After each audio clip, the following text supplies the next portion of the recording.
The document you are about to read was found in a sealed folder within the personal archives of Father Peter, discovered only in 2019, 37 years after the official opening of his documents for beatification.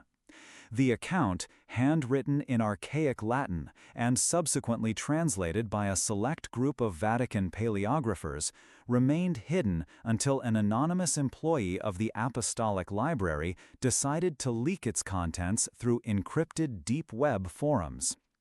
What follows is a faithful transcription of the testimony that forever changed how we view the deepest secrets of the Holy See. It was October 1947 when Father Peter of Pietrelcina was secretly summoned to the Vatican.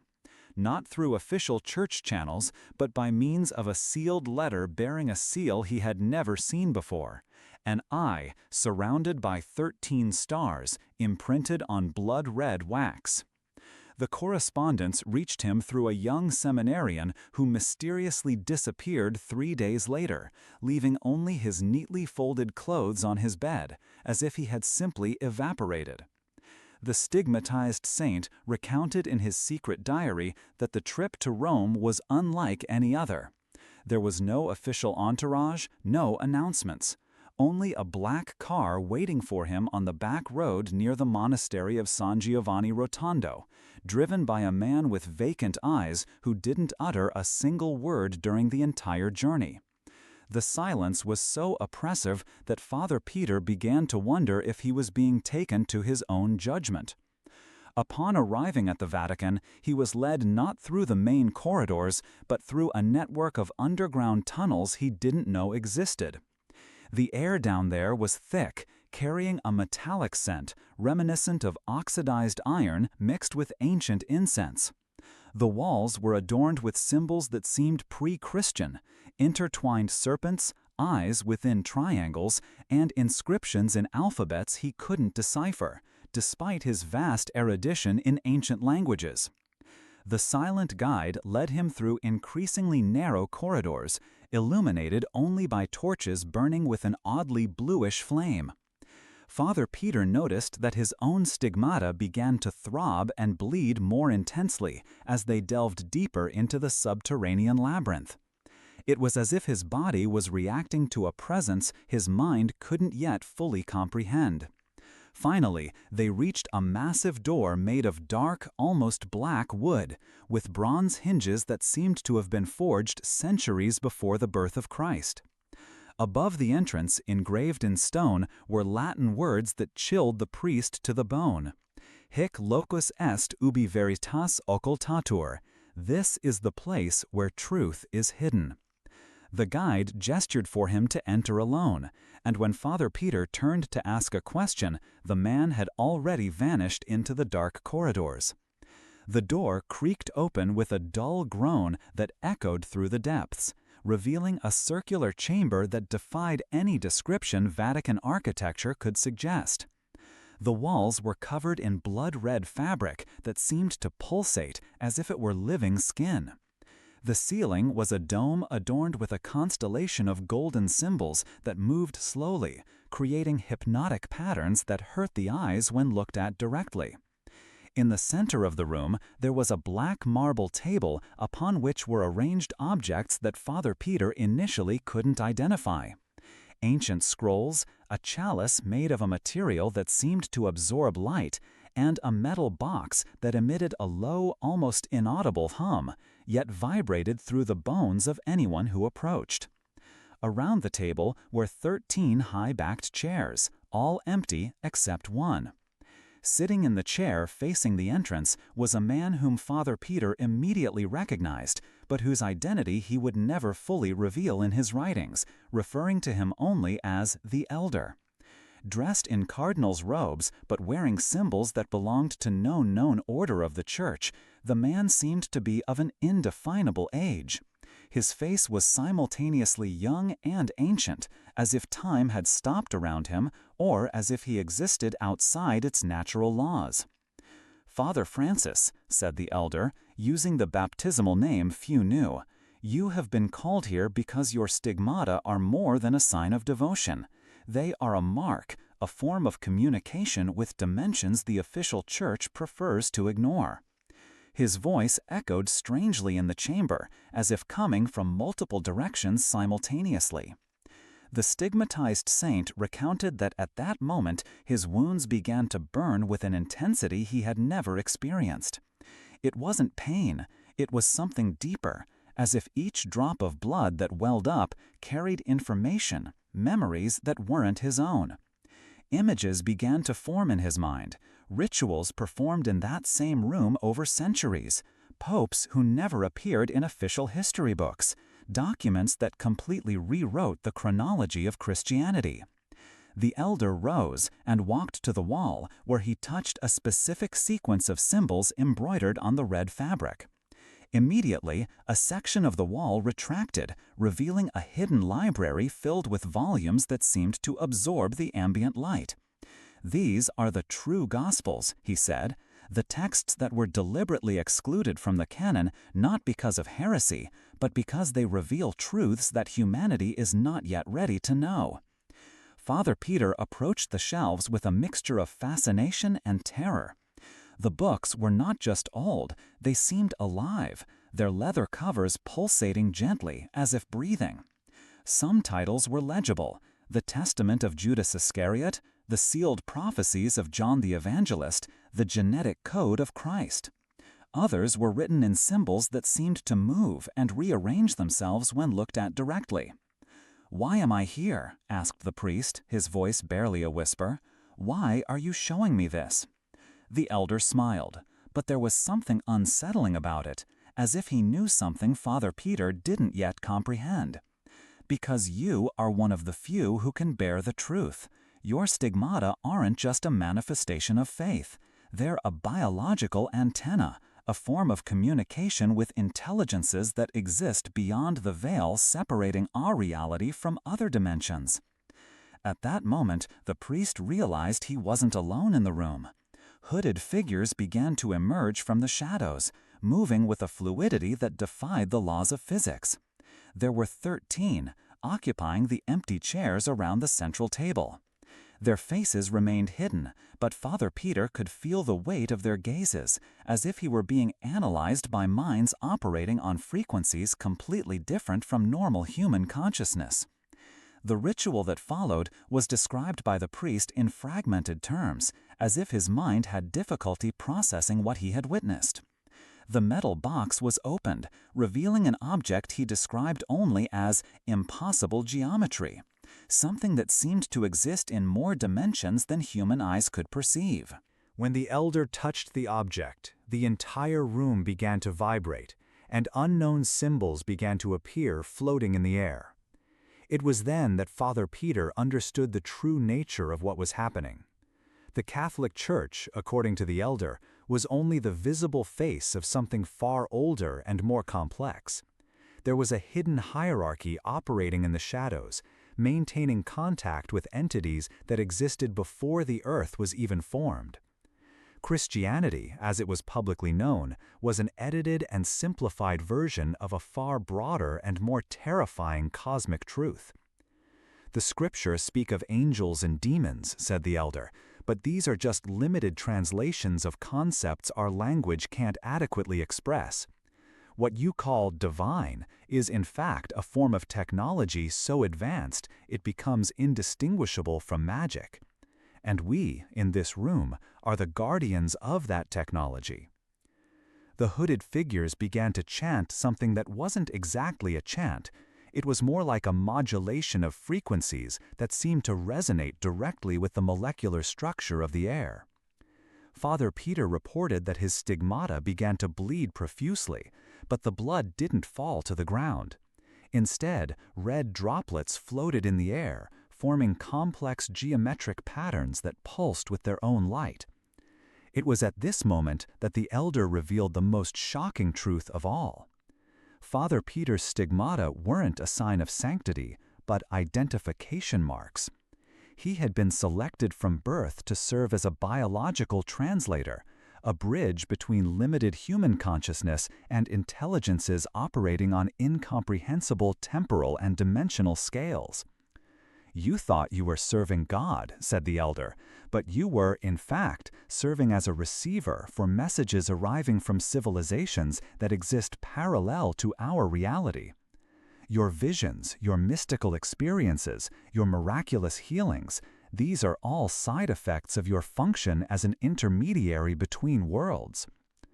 The revelation hit Father Peter like a lightning bolt. His entire life of devotion, all the suffering he had accepted as part of his spiritual journey, had all been orchestrated by an agenda that completely transcended his understanding. He wasn't a saint. He was an instrument, a biological tool in a project that spanned millennia. The ritual continued for what seemed like hours, although time in the Red Room seemed to follow different rules. Father Peter saw images his mind could barely process, entire civilizations communicating across dimensions using marked individuals like him. A network of human antennas scattered across the world throughout history, many of them canonized as saints by the official church, which remained completely unaware of the true nature of their experiences. When the ritual finally ended, the elder approached the priest with a sealed scroll. "This document contains instructions for the next stages of your mission. You will continue your public life normally, but now you understand your true function. There will be times when you receive specific instructions through your stigmata. Obey without question." Father Peter took the scroll with trembling hands. The seal was made of the same red wax as the original letter, but now he could see that the symbol wasn't just an eye surrounded by stars. It was a map, a representation of connections between worlds that his mind was only beginning to comprehend. "What if I refuse?" he asked, though he knew the question was futile. The elder didn't respond verbally. Instead, he pointed to one of the walls of the room, where a tapestry pulled away, revealing niches containing what appeared to be perfectly preserved mummies. Each wore the garments of different eras of the church: cardinals, bishops, popes, all with expressions of eternal terror etched on their mummified faces. These were those who tried to resist or prematurely reveal what they discovered here, the elder explained, with terrifying calm. They now serve as permanent reminders that certain truths must remain hidden until humanity is truly ready to understand them. Father Peter was escorted back through the same underground corridors, but this time the path seemed different, as if the very architecture of the place was constantly reconfiguring itself.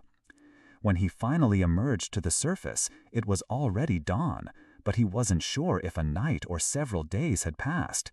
Time in the Red Room followed its own laws. Back at the convent, he kept the sealed scroll in a place he never revealed, not even in his most intimate writings. But he began to document his experiences in a complex code, mixing Latin, Greek, and symbols he had seen in the Red Room. These writings remained hidden until recently, when they were discovered during structural renovations in his old room. From that day forward, Father Peter reported that his mystical experiences underwent a complete transformation. The visions were no longer of saints or angels in the traditional sense. They were direct communications from intelligences operating on cosmic scales. His miraculous healings became more frequent and dramatic, but he now understood that he wasn't channeling divine power in the conventional sense.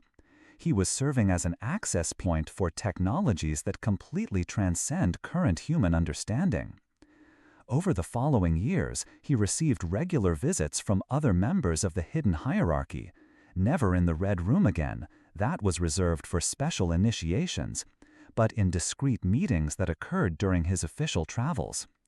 Slowly, he began to grasp the extent of the network he was now a part of.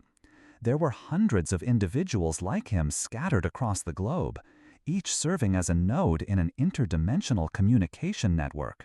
Some were public figures within the church, others were scientists working on classified projects, some were artists whose works contained hidden codes, all united by markings similar to his stigmata, not necessarily visible, but biologically active. If you are following these revelations and want to continue receiving documents like this, which reach us through very specific and dangerous channels, be sure to subscribe to the channel. Each document we manage to decipher brings us closer to the complete truth, but also puts us in greater danger. Your participation is crucial for us to continue this work of revelation. Years passed, and Father Peter continued his public life normally, but his secret diaries reveal a growing unease. He began to understand that the instructions he received through his stigmata weren't always benevolent. Some of the healings he performed weren't just miraculous, they were experimental. He was being used as a living laboratory to test the limits of the interface between human consciousness and dimensional technology. In 1968, a few months before his death, he made his final entry in the secret diary. In it, he revealed that he had discovered something that completely changed his understanding of what was happening. During one of the communications through his stigmata, he managed to decipher not only the message but also its origin. And what he discovered filled him with a terror that transcended anything he had ever experienced before. The intelligences communicating through him weren't benevolent guardians of humanity, as the elder had suggested. They were something far more complex and ambiguous. Civilizations that had transcended physical mortality for eons, but which depended on inferior species as fuel for their own evolutionary processes. Humanity wasn't being guided towards a superior destiny. It was being cultivated like a bacterial culture in a cosmic laboratory. This final revelation explains why Father Peter spent his last months in a state of profound melancholy, despite his growing fame as a saint. He had understood that his entire life of devotion had been a carefully constructed illusion. He wasn't an intermediary between humanity and the divine. He was an unwitting parasite, siphoning spiritual energy from other humans to feed entities operating on incomprehensible timescales. His writings suggest that he tried to find a way to disconnect from the network, but discovered that the biological modifications made to his body were irreversible.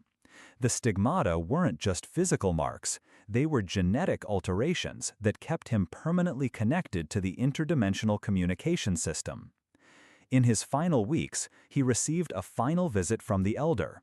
This time, the meeting took place in his own room in the convent, but the presence of the Red Room was brought along with the visitor. The walls of the room temporarily transformed into the pulsating red fabric, and the air filled with the same metallic scent and ancient incense.